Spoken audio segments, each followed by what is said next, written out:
اهلا بكم حبايب قلبي، اتمنى تكونوا بخير ان شاء الله. النهارده بقى هنعمل حاجه فخامه ما اتعملتش قبل كده وجميله جدا، وزي ما انتوا شايفين اهوت. شايفين تحفه ازاي؟ وما خدناش من وقت اي حاجه ولا مكلفه خالص. تمام كده اهوت. تعالوا بقى نسمي الله كده اهوت. بسم الله الرحمن الرحيم. اللهم صل وسلم على سيدنا محمد. انا مستخدمه لفه جلاش عاديه جدا، وربع كيلو من الكنافه معلوش اي اضافات، اللي عملته حطه في الفريزر بس يوم بكامل، وجيت فتولتها واستنيتها لما البروده راحت منها وهستخدمها. تمام اوي كده اهوت.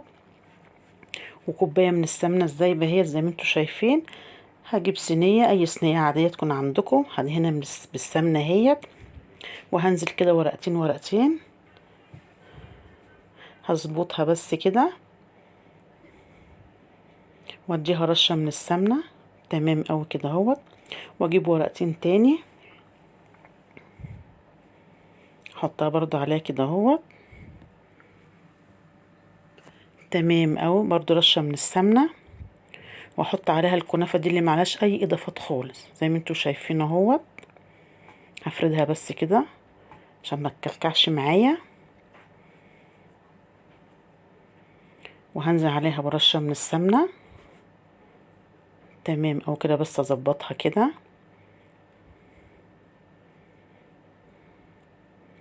تمام. وهجيب برضو ورقتين تاني هفردها برضو كده، ورشه طبعا من السمنه، وهضيف برضو عليها حبه كنافه اهوت.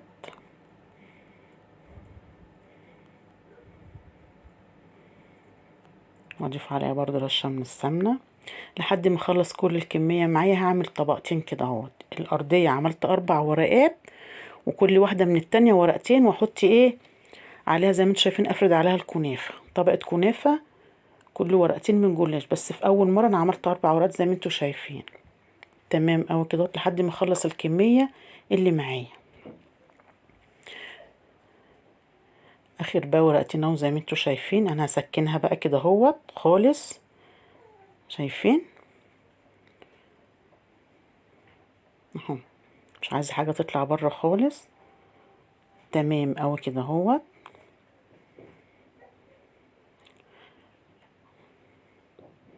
بعد ما خلصتها زي ما انتوا شايفين وظبطتها، اخر حاجه بقى هرش السمنه ديت اللي فاضيه.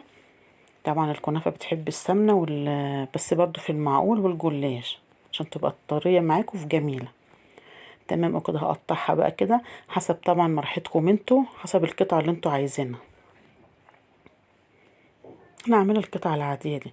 بعد ما خلصت طبعا انا مولعه الفرن قبليها بربع ساعه، ما بتاخدش في الفرن تلت ساعه.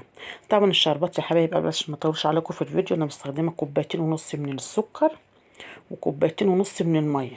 انا عايزاها طريه وفي نفس الوقت طبعا انا عندي كنافه وعندي جلاش، لازم تكون شربات كفايه. هسمعكم بقى الطشه بتاعت الجلاشه اهي، جميله وتحفه بقى وريحتها جباره.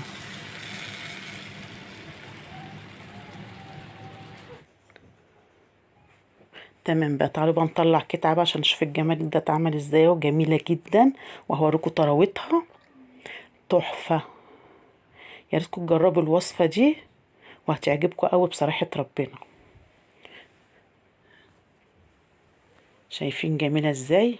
عامله زي البسبوسه، والطعم بقى خيال. الله عليها.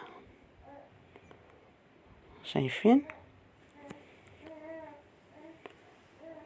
تعالوا بقى، عايزه بقى افرجكم بقى على قطعه كده من الارضيه. شوفوا بص الدار عامل ازاي من الارض كده جميله ازاي، تحفه. يلا بقى يا حبايب قلبي جربوا، قولوا لي ايه رايكم. لو عجبكم بقى الفيديو ما تنسوش بقى شير ولايك واشتراك في القناه عشان يوصلكم كل جديد، واشوفكم ان شاء الله على خير الفيديو الجاي. والسلام عليكم ورحمه الله وبركاته.